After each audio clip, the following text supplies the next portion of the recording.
Hi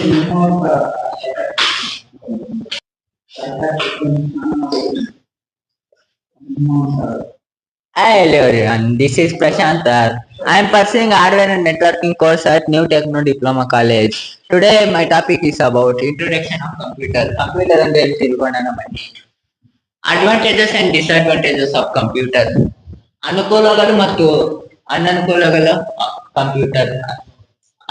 ಅನುಕೂಲಗಳು speed ಅಂದ್ರೆ ಇವಾಗ ಫಾರ್ ಎಕ್ಸಾಂಪಲ್ ಇವಾಗ ನಾವು ಕೀಬೋರ್ಡ್ ಮೌಸ್ ಇರುತ್ತೆಲ್ಲ ಇನ್ಪುಟ್ ಡಿವೈಸಸ್ ಅದರಿಂದ ನಾವೇನಾದ್ರು ಮಾಹಿತಿ ಕಲಿಸ್ತೀವಿ ಅದು CPU ಹೋಗಿ ಪ್ರೊಸೆಸ್ ಆಗುತ್ತೆ ಆಮೇಲೆ ಔಟ್ಪುಟ್ ಅಲ್ಲಿ ಪ್ರಿಂಟರ್ ಹಾಕೋದು ಏನ್ರಲ್ಲ ಔಟ್ಪುಟ್ ಕೊಡುತ್ತೆ ಅದು ಸ್ಪೀಡ್ ಆಗಿ ಏನಾದ್ರು ಇವಾಗ ಕ್ರೋಮ್ ವೆಬ್ಸೈಟ್ಸ್ ಓಪನ್ ಮಾಡುವಾಗ ಸ್ಪೀಡ್ ಆಗಿ ಓಪನ್ ಆಗುತ್ತೆ ಕ್ವಿಕ್ಲಿ.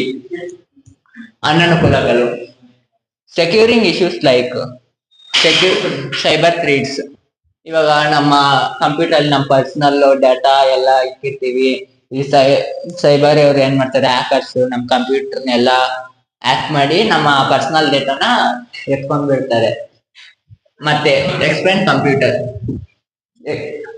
ಎಕ್ಸ್ಪೆಂಡ್ ಕಂಪ್ಯೂಟರ್ ಗೊತ್ತಿಲ್ಲಲ್ಲ, ಬನ್ನಿ ನಾವು ಹೇಳ್ಕೊಡ್ತೀವಿ. ಎಕ್ಸ್ಪೆಂಡ್ ಕಂಪ್ಯೂಟರ್ ಅಂದ್ರೆ commonly operating machine purposefully used for technical education research. ಮತ್ತೆ what is input? The instructions given by the user are called input. ಇವಾಗ ನಾವು ಇನ್ಫಾರ್ಮೇಶನ್ ನಾವ್ ಯೂಸರ್ ಅನ್ಕೊಳ್ರಿ, ನಾವ್ ಇನ್ಫಾರ್ಮೇಶನ್ ಪ್ರೊಸೆಸಿಂಗ್ ಯೂನಿಟ್ CPU ಕಳಿಸ್ತೀವಿ, ಅದನ್ನ ಇನ್ಪುಟ್ ಅಂತೀವಿ. CPU ಫುಲ್ ಫಾರ್ಮ್ ಗೊತ್ತಾ ನಿಮ್ಗೆ? ಗೊತ್ತಿರಲ್ಲ, ನಾನು ಹೇಳ್ಕೊಡ್ತೀನಿ ಬನ್ನಿ. Central processing unit. What is output?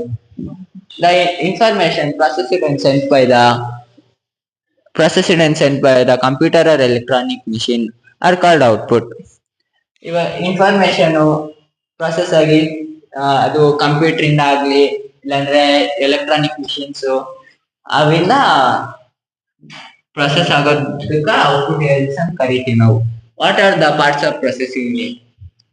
ಈ CPU ನ ಬಿಡಿ ಭಾಗಗಳು ಏನು ನಿಮ್ಗೆ ಗೊತ್ತಾ? ಬನ್ನಿ ನಾವು ಹೇಳ್ಕೊಡ್ತೀವಿ.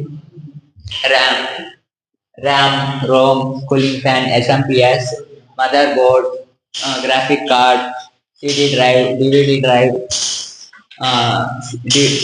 DVD drive. Thank you for visiting our channel. For more videos, subscribe our channel. Share, like, comment. I think you all are understood this video. Thank you.